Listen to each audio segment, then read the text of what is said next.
Hello everybody, welcome to one of my technology videos. Today's topic is going to be Chrome extensions. So I guess before we get started, we need to know what an extension is. An extension is simply a small software program that has been created to modify or enhance the functionality of, in this case, the Google Chrome browser. So that's what extensions do. So as you can see, extensions, when they get installed on a browser, they appear in the upper right corner next to the address bar. So I have several extensions that I've installed using or in my Google Chrome browser. Where do we get these extensions? Well, we get them from the Chrome Web Store. And to find the web store, just do a Google search for Chrome Web Store and it will come right up in your Google search. So the particular extension that we're going to highlight today is called AdBlock, and it's specifically an ad block for YouTube videos. So in the web store, I did a search for AdBlock YouTube, and it found under the extensions list an extension called AdBlock for YouTube. So I've already installed it. That's why it says give it a rating. But if I haven't installed it yet, it would say plus add to Chrome. So if you want to install this on your computer when you're using Google Chrome, you'd simply click on plus add Chrome, and that particular extension would be added every single time, or added as a feature every single time you used Google Chrome. So what exactly does AdBlock do? Well, every time you're watching a video in YouTube, those little ads pop up at the bottom of the screen. AdBlock prevents those ads from appearing, which is kind of nice. It also helps in that you can play any video from YouTube for your students. Your students can play any video from YouTube without worrying about the video getting blocked by our school filters. So I'm going to demonstrate how you'd go about doing that. So before we do that, here's what the AdBlock icon looks like when it gets installed in Google Chrome. I've already have it installed clearly.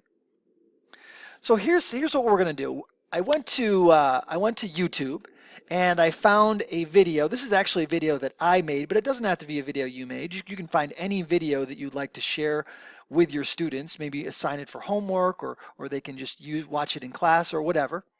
So you bring the video up and then you click on embed. And when you click on embed, you get this crazy box with this crazy embed code in it.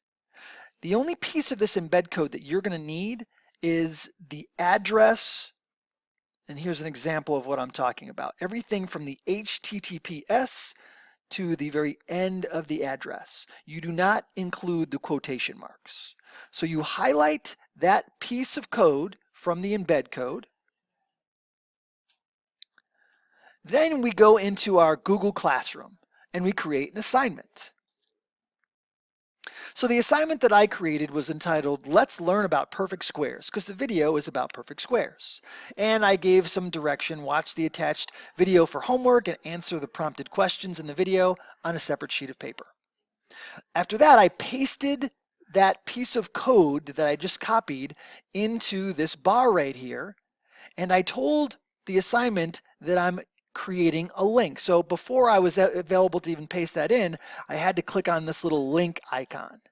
Now this icon looks like the YouTube icon, and you'd use that if you were just bringing in a YouTube video under normal circumstances, but we're not going to use that in this case. That's why I put an X over it. To use this feature that we're talking about in this video, you have to click on the link icon and then you paste in your copied piece of code. After you get that pasted in, you click on Assign, and now that video will be available for your students from Google Classroom when they go and check their assignments in the stream. Now, there are a couple modifications that I've also added to this to show you. For example, if you add the code $autoplay equals 1 at the end of that code that you pasted in, what that will do for the students is when they open up that video, when they're watching it from Google Classroom, it'll automatically start playing the video. They won't have to click on the play button to start the video. It'll pop up full screen and it'll be available for the students to watch full screen, and it'll start automatically. Here's another cool little tidbit that you can add onto the end of the code. If you add the question mark autoplay equals 1, and then you also add and start equals 57, for example, and n equals 129, what this is going to do, this and start and the and n piece here, this is going to start the video 57 seconds into the video, and it's going to stop it 129 seconds into the video. So imagine you had a 40-minute video that you've added for the students to watch, but you only want them to watch a certain section of the video. You can specifically have the video start at the start point and end at the stop point in your video that you suggest. All right, so once you get it set exactly the way you want it, you click on the Assign button, and the assignment appears in your Google Classroom stream, just as mine appears on here. And when students log into their Google Classroom and go to your classroom and see the assignment, all they have to do is click on this link here, and the video will open up full screen in YouTube, start playing automatically if you set the autoplay, and also start at a specific point in the video and stop at a specific point in the video if you specified that as well. All right, so this is just one of the possible extensions that you can install in Google Chrome if you are interested. So I hope this is something that you might give it a try, and have a great day.